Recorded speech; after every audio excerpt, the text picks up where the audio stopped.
فاسألوا أهل الذكر إن كنتم لا تعلمون۔ السلام علیکم ورحمۃ اللہ وبرکاتہ۔ ناظرین، نعیم ناصف آپ کی خدمت میں ایک بار پھر حاضر ہے۔ پروگرام وہی ہے، آپ کا سوال، اور مہمان ہمارے بھی وہی ہیں، جناب قاری محمد مصطفیٰ راسخ، اور سوالات بھی قریب کے وہی ہیں جو اس سے پہلے پروگرام میں تھے، اور وہ تھے نماز اور نماز کے اوقات سے متعلق۔ آج بھی ہماری نماز سے متعلق ہی مسائل ہیں جن کے بارے میں ہم پوچھیں گے اور جواب لیں گے جناب قاری محمد مصطفیٰ راسخ صاحب سے۔ قاری صاحب، ایک بار پھر اسٹوڈیو میں خوش آمدید، اور آپ کا بہت شکریہ، آپ نے ہمیں وقت دیا۔ جزاکم اللہ خیرہ۔ فرمائیے گا یہ کہ نماز اشراق اور نماز چاشت دو سوال ہیں اور دو اس کے پہلو ہیں۔ ایک یہ ہے کہ کیا یہ دونوں مختلف نمازیں ہیں یا ایک ہی نماز ہے، اور دوسرا سوال یہ ہے کہ ان کا اگر تو یہ دو مختلف ہیں تو ان کے اوقات کیا ہیں، اگر ایک ہی ہے تو ان کا وقت کیا ہے؟ جی، بسم اللہ الرحمن الرحیم۔ نماز اشراق اور نماز چاشت یہ ایک ہی نماز کے دو نام ہیں، بلکہ ایک اور نام بھی ان کا موجود ہے، اس کو کہتے ہیں نماز اوابین، صلاۃ الاوابین۔ میں آپ کے سامنے دو حدیثیں پیش کرتا ہوں۔ ایک حدیث کے اندر نبی مکرم صلی اللہ علیہ وآلہ وسلم نے فرمایا کہ من صلی الغداۃ فی جماعت ثم قعد یذکر اللہ حتی تطلع الشمس ثم صلی رکعتین کانت لہ کاجر حجۃ وعمرہ، کہ جو شخص نماز فجر با جماعت ادا کرے اور پھر وہاں بیٹھا اللہ کا ذکر کرتا رہے حتیٰ کہ سورج طلوع ہو جائے، تو پھر وہ 2 رکعت نماز ادا کرے تو اس کے لیے ایک حج اور ایک عمرے کا ثواب ہے۔ تو یہ گویا کہ وقت بتا دیا کہ طلوع آفتاب کے بعد، طلوع شمس کے بعد آپ نے نماز ادا کرنی ہے۔ ٹھیک ہے۔ ایک دوسری روایت ہے جس میں اللہ کے نبی صلی اللہ علیہ وسلم نے فرمایا صلاۃ الاوابین حین ترمز الفصال، کہ جب اونٹ کے بچے کے پاؤں جو ہیں وہ جلنا شروع ہو جائیں دھوپ کی وجہ سے، تپش کی وجہ سے، تو اس وقت جو اوابین کی نماز ہے یعنی نماز چاشت جو ہے وہ اس وقت پڑھی جائے گی۔ اب یہ 2 احادیث ہیں اور دونوں احادیث کے اندر 2 مختلف اوقات بیان کیے گئے ہیں۔ شیخ صالح العثیمین رحمہ اللہ، شیخ ابن باز رحمہ اللہ اور شیخ صالح المنجد، انہوں نے اپنے فتاویٰ کے اندر بڑی صراحت کے ساتھ اس بات کو واضح کیا ہے کہ صلاۃ الاوابین، صلاۃ الاشراق اور صلاۃ الضحیٰ یہ ایک ہی نماز ہے، یہ الگ الگ نمازیں نہیں ہیں۔ اور ان کے نام الگ الگ اس لیے ہیں کہ اگر تو آپ نے فجر کی نماز کے بعد بیٹھ کر طلوع آفتاب کے فوراً بعد اشراق کے وقت آپ نے اس کو پڑھ لیا تو اس کو نماز اشراق کہہ دیا گیا، یعنی اس کو اول وقت میں ادا کر دیا۔ تو اس کا وقت کیا ہے؟ اس کا وقت میں بتا دیتا ہوں۔ اس نماز کا وقت طلوع آفتاب سے لے کر زوال تک ہے۔ یہ آپ طلوع آفتاب سے لے کر زوال تک کسی وقت بھی اس کو آپ ادا کر سکتے ہیں۔ تو اشراق اس لیے کہہ دیا گیا کہ اگر آپ نے اس کو اشراق کے وقت میں ادا کر لیا تو یہ اشراق ہو گئی، اور اگر اس کو آپ نے لیٹ کر کے کوئی 2-3 گھنٹے لیٹ کر کے ضحیٰ کے وقت یعنی چاشت کے وقت جب سورج کی تپش اتنی ہو جاتی ہے کہ اونٹوں کے بچوں کے جو پاؤں ہیں وہ جلنا شروع ہو جاتے ہیں، تو اس کو ضحیٰ کہہ دیا گیا۔ تو اصل اس کا جو وقت ہے وہ طلوع آفتاب سے لے کر زوال تک ہے۔ آپ اس کو کسی وقت بھی ادا کر سکتے ہیں۔ تقریباً 4-5 گھنٹے کا دورانیہ بنتا ہے۔ جی، یہ تقریباً 5 گھنٹے کا دورانیہ ہے۔ اس دورانیے کے دوران آپ اس نماز کو کسی وقت بھی پڑھ سکتے ہیں، اور اس کی کم از کم رکعات 2 ہیں، اور زیادہ سے زیادہ کی کوئی حد نہیں ہے۔ اگرچہ ایک روایت کے اندر آپ صلی اللہ علیہ وآلہ وسلم نے 8 رکعات ادا کی تھیں، لیکن وہ 8 متعین نہیں تھی، وہ بس اتفاق سے آپ نے 8 کر لی، آپ 10 بھی پڑھ سکتے تھے، 6 بھی پڑھ سکتے تھے، لیکن وقت اس کا یہی ہے جو میں نے آپ کے سامنے پیش کر دیا ہے۔ درست ہے۔ اچھا، اسی طرح تہجد کی نماز ہے، تو اس کے وقت کے بارے میں بھی اور اس کی رکعات کے بارے میں بھی قریب شاید یہی مسئلہ ہے، وقت میں تو شاید نہیں ہے، اور لوگ کنفیوز رہتے ہیں کہ یہ کب اس کا وقت شروع ہوتا ہے تہجد کا، اور ختم کب ہوتا ہے، اور اس کی رکعات 2 ہیں، 4 ہیں، 6 ہیں کہ 8 ہیں؟ تہجد کی کتنی رکعات ہیں؟ نماز تہجد جو ہے یہ نبی مکرم صلی اللہ علیہ وآلہ وسلم پر فرض تھی، لیکن یہ امت کے لیے ایک نفلی نماز ہے جس کے بہت سارے مراتب اور بہت ساری فضیلتیں ہیں جو احادیث نبویہ کے اندر موجود ہیں۔ ارشاد باری تعالی ہے وَمِنَ اللَّيْلِ فَتَہَجَّدْ بِهِ نَافِلَةً لَكَ، کہ اے نبی آپ نماز تہجد پڑھیں، یہ آپ کے لیے ایک زائد چیز ہے، لیکن لفظ تہجد جو ہے یہ امر کا صیغہ ہے اور آپ صلی اللہ علیہ وسلم کا یہ لازم تھی۔ دوسری جگہ اللہ فرماتے ہیں یا ایھا المزمل قم اللیل الا قلیلا نصفہ او انقص منہ قلیلا، کہ آپ نماز کے لیے ساری رات کھڑے ہو جائیں، یا رات کا کچھ حصہ کم کھڑے ہوں، یا پھر آپ جو ہے وہ آدھی رات کھڑے ہوں۔ تو نماز تہجد جو ہے یہ نماز عشاء سے لے کر نماز فجر تک، یعنی طلوع فجر تک جو ہے اس کا ٹائم ہے، یہ کسی وقت بھی آپ ادا کر سکتے ہیں۔ تو نبی مکرم صلی اللہ علیہ وآلہ وسلم سے بہت ساری احادیث کے اندر یہ ثابت ہے کہ آپ صلی اللہ علیہ وآلہ وسلم کبھی رات کے اول حصے میں ادا کر لیتے تھے، کبھی رات کے درمیانے حصے میں ادا کر لیتے تھے، اور کبھی رات کے آخری حصے میں ادا کر لیتے تھے، اور بسا اوقات اللہ کے نبی پوری رات کے اندر، یعنی پہلے آپ کچھ رکعات ادا کر لیتے، پھر کچھ دیر راحت کر لیتے، پھر جو ہے وہ رکعات ادا کر لیتے، پھر کچھ دیر راحت کر لیتے۔ تو یہ گویا کہ نماز تہجد آپ نماز عشاء کے بعد سے لے کر طلوع فجر تک آپ کسی وقت بھی ادا کر سکتے ہیں۔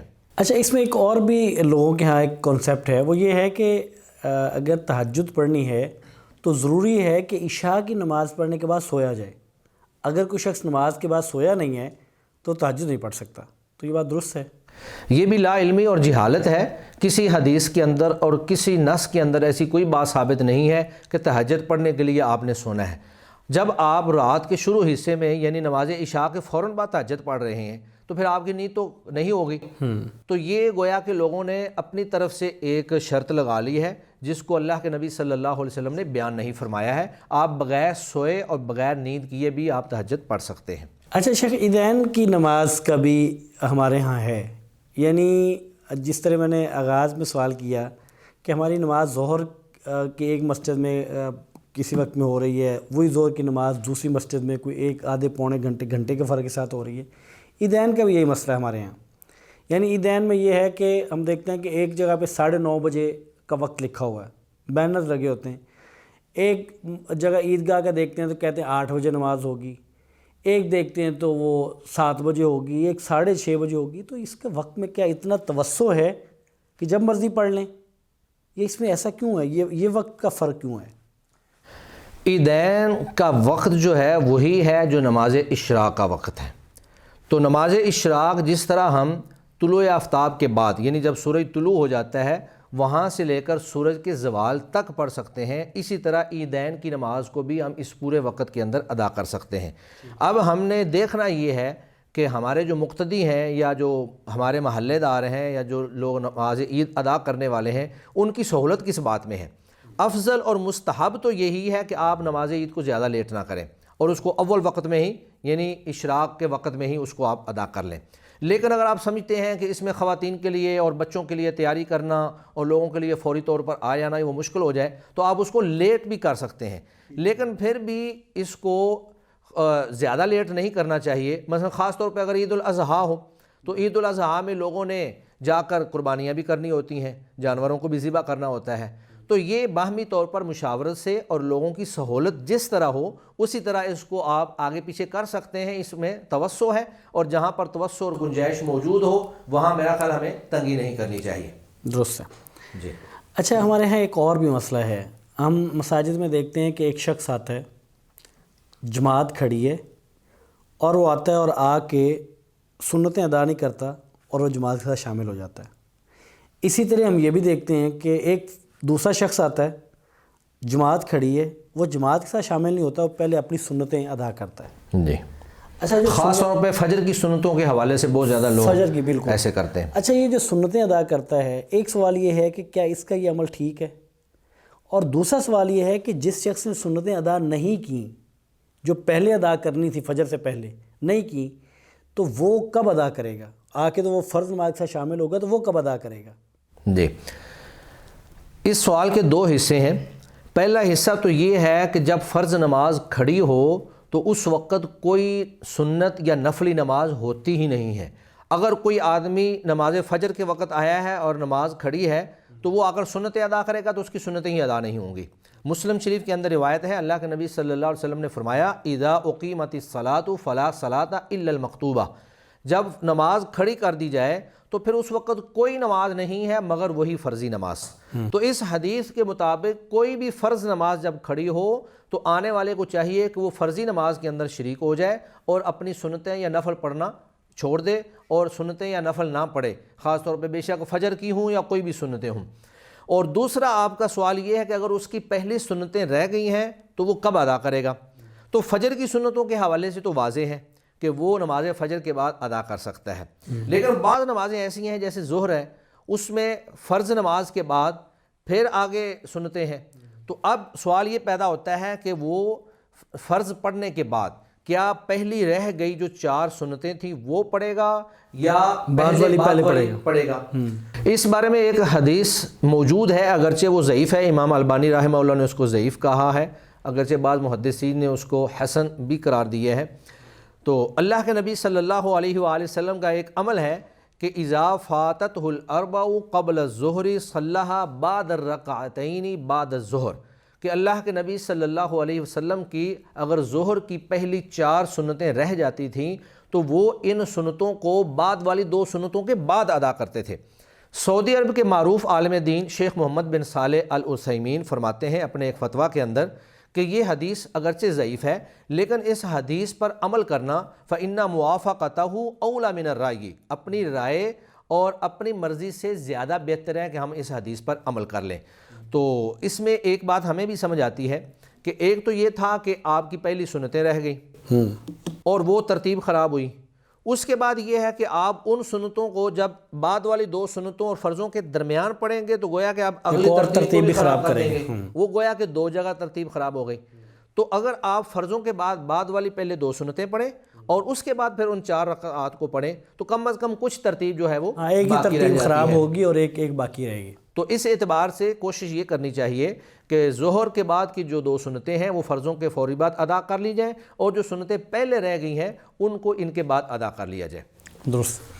ایک شخص کہتا ہے کہ ایک دن سویا ہوں، مغرب کے بعد آنکھ لگ گئی اور جب آنکھ کھلی تو 12 بجے ہوئے تھے، تو اب جب 12 بجے کا وقت ہے تو عشاء کی نماز تو میری رہ گئی تھی، تو کیا جب میں 12 بجے اٹھا ہوں میری آنکھ کھلی ہے اس وقت میں نماز ادا کر سکتا ہوں؟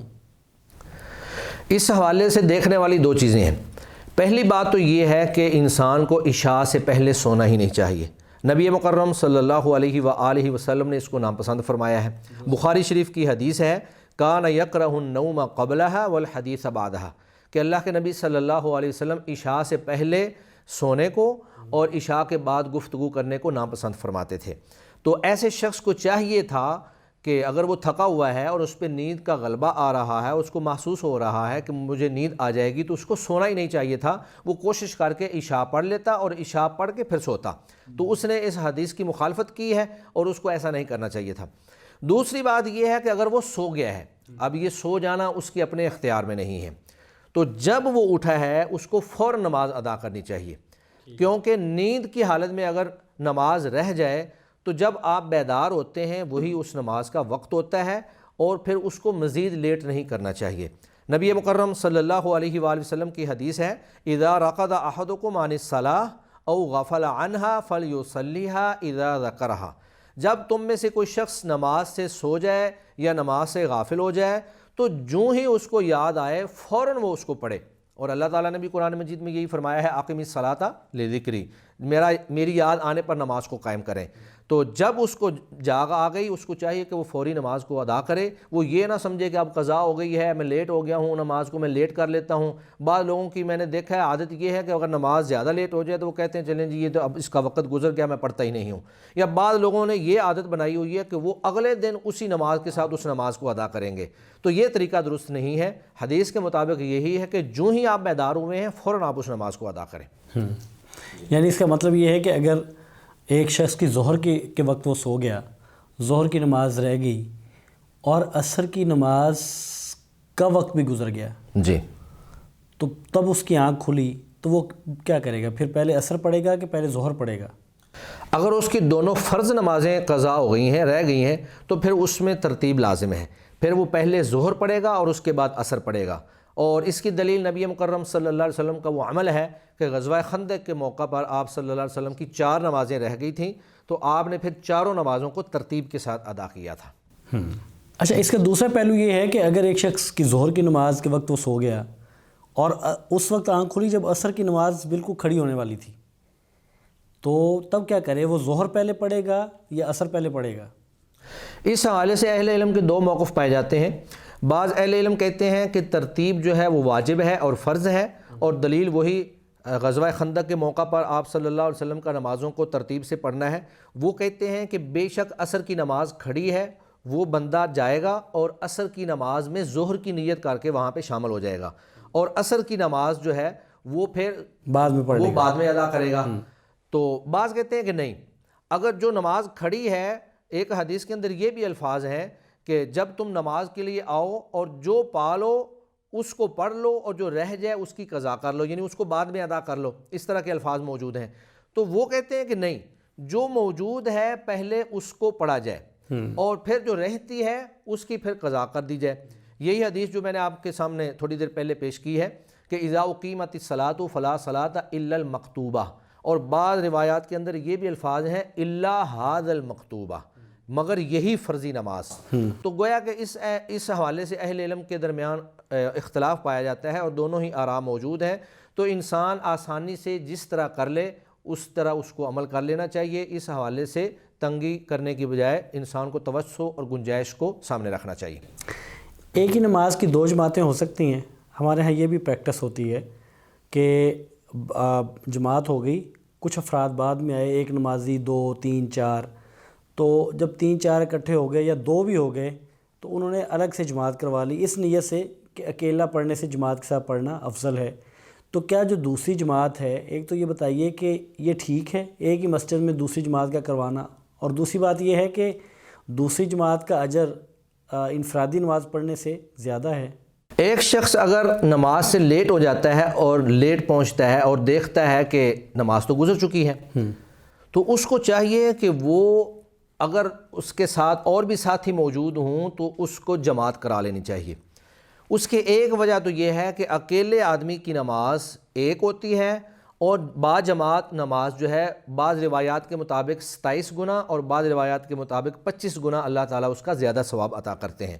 تو جب اس کے پاس موقع موجود ہے، وہ جماعت کروا سکتا ہے، تو وہ کیوں اپنے آپ کو اس اجر سے محروم کر رہا ہے؟ اس کو چاہیے کہ اس اجر سے اپنے آپ کو محروم نہ کرے اور اس اجر کو حاصل کرنے کی کوشش کرے۔ ایک بات تو یہ ہے۔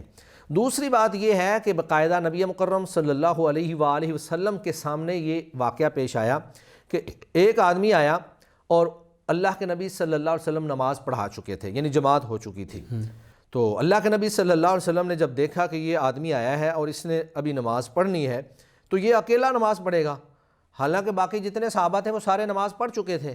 تو اللہ کے نبی نے باقاعدہ یہ کہا کہ الا رجل یتصدق علی ھذا فیصلی معہ، کیا تم میں سے کوئی ایسا آدمی ہے جو اس پر صدقہ کرے اور اس کے ساتھ مل کر نماز پڑھے تاکہ اس کو نماز با جماعت کا ثواب مل جائے؟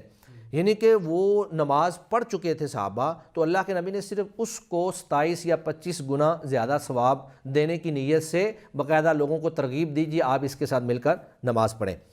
اور ابو داؤد شریف کے اندر جو روایات الفاظ موجود ہیں اس میں الفاظ یہ ہیں کہ ابصر رجلا یصلی وحدہ، کہ اللہ کے نبی نے ایک آدمی کو دیکھا جو اکیلا نماز پڑھ رہا تھا، تو آپ صلی اللہ علیہ وسلم نے فرمایا کہ الا رجل یتصدق علی ھذا فیصلی معہ، کیا کوئی آدمی نہیں ہے ایسا جو اس کے ساتھ کھڑا ہو جائے اور اس کے ساتھ نماز ادا کرے؟ تو یہ بھی صحیح روایت ہے۔ تو نیل الاوطار کے اندر امام شوکانی رحمہ اللہ فرماتے ہیں وَقَدِ اسْتَدَلَّ التِّرْمِذِيُّ بِهَذَا الْحَدِيثِ عَلَى جَوَازِ أَن يُصَلِّيَ الْقَوْمُ جَمَاعَةً فِي مَسْجِدٍ قَدْ صُلِّيَ فِيهِ، کہ امام ترمذی رحمہ اللہ نے اس روایت سے استدلال کیا ہے کہ جس مسجد میں پہلے جماعت ہو چکی ہے وہاں پر دوسری جماعت کروانا جائز ہے، اور اس کے ساتھ ہی فرماتے ہیں وَبِهِ يَقُولُ أَحْمَدُ وَإِسْحَاقُ، اور امام احمد اور امام اسحاق جو ہیں ان کی بھی یہی رائے ہے۔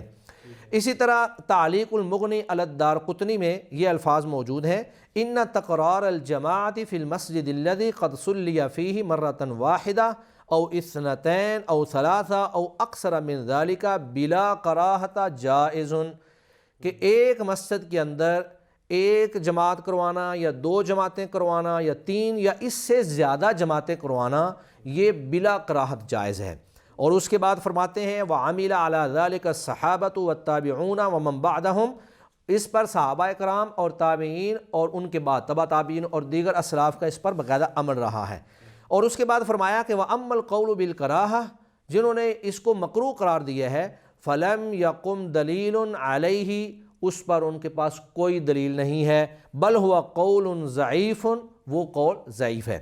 اسی طرح صحیح بخاری کے اندر امام بخاری رحمہ اللہ نے معلق روایت ایک بیان فرمائی ہے، اور معلق روایت یہ ہے کہ جاء انس الی مسجد قد صلی فیہ فاذن واقام وصلی جماعۃ، کہ حضرت انس رضی اللہ تعالی عنہ ایسی مسجد میں آئے جہاں پر پہلے ایک جماعت ہو چکی تھی، انہوں نے باقاعدہ اذان کہی، فاذن اذان کہی، واقام اور اقامت کہی، وصلی جماعۃ اور با جماعت نماز ادا کی۔ تو یہ روایات اور آپ صلی اللہ علیہ وسلم کی یہ ترغیبات اور ائمہ اسلاف اور کبار ائمہ کرام کے یہ اقوال، ان کی روشنی میں یہ ثابت ہوتا ہے کہ ایک مسجد کے اندر جب ایک جماعت ہو جائے تو اس کے بعد دوسری جماعت کروا لینا یا تیسری جماعت کروا لینا درست ہے اور بلا کراہت جائز ہے، اس میں حرج والی کوئی بات نہیں ہے۔ ہاں البتہ ایک بات ہے کہ اس کی لوگوں کو عادت نہیں بنانی چاہیے، یہ ایسی عادت نہ ہو کہ روزانہ وہ کہیں جی ہم نے اپنی ہی جا کے جماعت کروانی ہے، پہلی ہو جائے دوسری ہو جائے تیسری ہو جائے، یہ عادت نہیں بنانی چاہیے۔ کوشش یہ کرنی چاہیے کہ جو پہلی جماعت ہے اس کے ساتھ ہی مل کر شریک ہوں۔ ہاں البتہ کبھی عذر کی بنیاد پر یا کسی وجہ سے آدمی لیٹ ہو جاتا ہے تو پھر دوسری جماعت کروانا بھی جائز ہے، اس میں کوئی حرج والی بات نہیں ہے۔ ٹھیک ہے شیخ، بہت شکریہ، اللہ تعالیٰ آپ کو برکت دے، اللہ تعالیٰ آپ کو عزتوں سے نوازے۔ ناظرین، یہ تھا آج کا پروگرام، اور ہم نے اس سے پچھلے پروگرام میں بھی عبادات اور نمازوں کے اوقات، مکروہ اوقات اور سنتیں اور یہ ساری باتیں ہم نے ان پروگرام میں کیں۔ آج کے پروگرام میں بھی ہم نے انہی مسائل اور اسی طرح کے مسائل کا ذکر کیا۔ انشاءاللہ تعالیٰ اگلے جو پروگرامز ہیں ان میں بھی جو ہمارے کانسیپٹ بعض ایسے ہیں جو درست نہیں ہیں یا ہمارے بعض کنفیوژنز ہیں تو ان پر انشاءاللہ تعالیٰ ہم بات کریں گے۔ آپ کے اگر سوالات ہوں تو آپ بھی ہمیں لکھ بھیجیں، ہمارا نمبر اس وقت آپ کی سکرین پر موجود ہے، اس نمبر پر آپ اپنے سوالات ہمیں واٹس اپ کر سکتے ہیں۔ انشاءاللہ تعالی ہم ان سوالات کو اپنے پروگرام کا حصہ بنائیں گے۔ آج کے لیے اتنا ہی تھا، ہمیں اجازت دیجیے، اگلے پروگرام میں نئے سوالات کے ساتھ آپ کے سامنے حاضر ہوں گے۔ السلام علیکم ورحمۃ اللہ وبرکاتہ۔